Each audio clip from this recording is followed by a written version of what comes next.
Picture this. The year is 1989. Abhay and Tarun, two seemingly ordinary businessmen, travel to Europe with a plan. They set out to establish a registered company to manage profits from a staggering 300 fairground sites scattered across the globe. But soon their actions sparked suspicion. The company formation agent, with a keen eye for detail, noticed something was off with the source of their funds.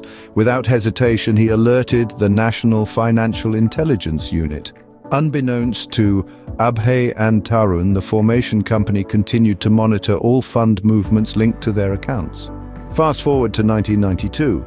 Within just 6 months, the company accounts had already received over $2 million in overseas fund transfers.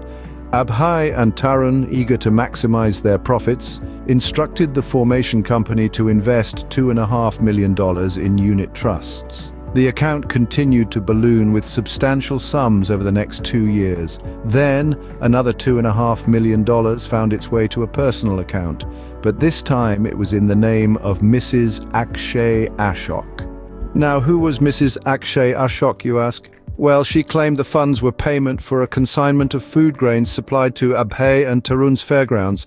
However, her explanation didn't hold water. The formation company made disclosures leading to inquiries with the customs service in Mrs. Ashok's home country. The truth began to unravel. Abhay, Tarun, and Mrs. Ashok were not just ordinary businessmen and a grain supplier, they were convicted drug traffickers. Law enforcement agencies allowed a transaction for intelligence gathering, but the funds were eventually restrained based on money laundering suspicions. By 1997, Mrs. Ashok had exhausted all legal options in her fight against the asset restraint decision. With no other choice, she instructed the formation company to liquidate remaining assets. But the National Financial Intelligence Unit stepped in, slapping a restraint on the assets based on prior court findings. As we speak, law enforcement agencies across various jurisdictions are following the trail of breadcrumbs in their quest to seize the remaining funds believed to be linked to drug trafficking. So, what can we learn from this riveting saga? Here are some key takeaways. We need to enhance due diligence, especially for company formation agents and in major transactions. Communication needs to improve significantly, especially between formation companies and financial intelligence units, and between these units and law enforcement agencies.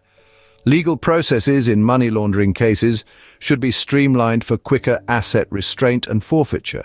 Legislation needs to be fortified for effective confiscation of illicit funds. And lastly, international collaboration must be intensified to track and seize illicit funds and to prevent misuse of financial structures on a global scale. In the end, the tale of Abhay, Tarun, and Mrs. Ashok serves as a stark reminder of the complex and shadowy world of international money laundering and the ongoing fight to bring these criminals to justice.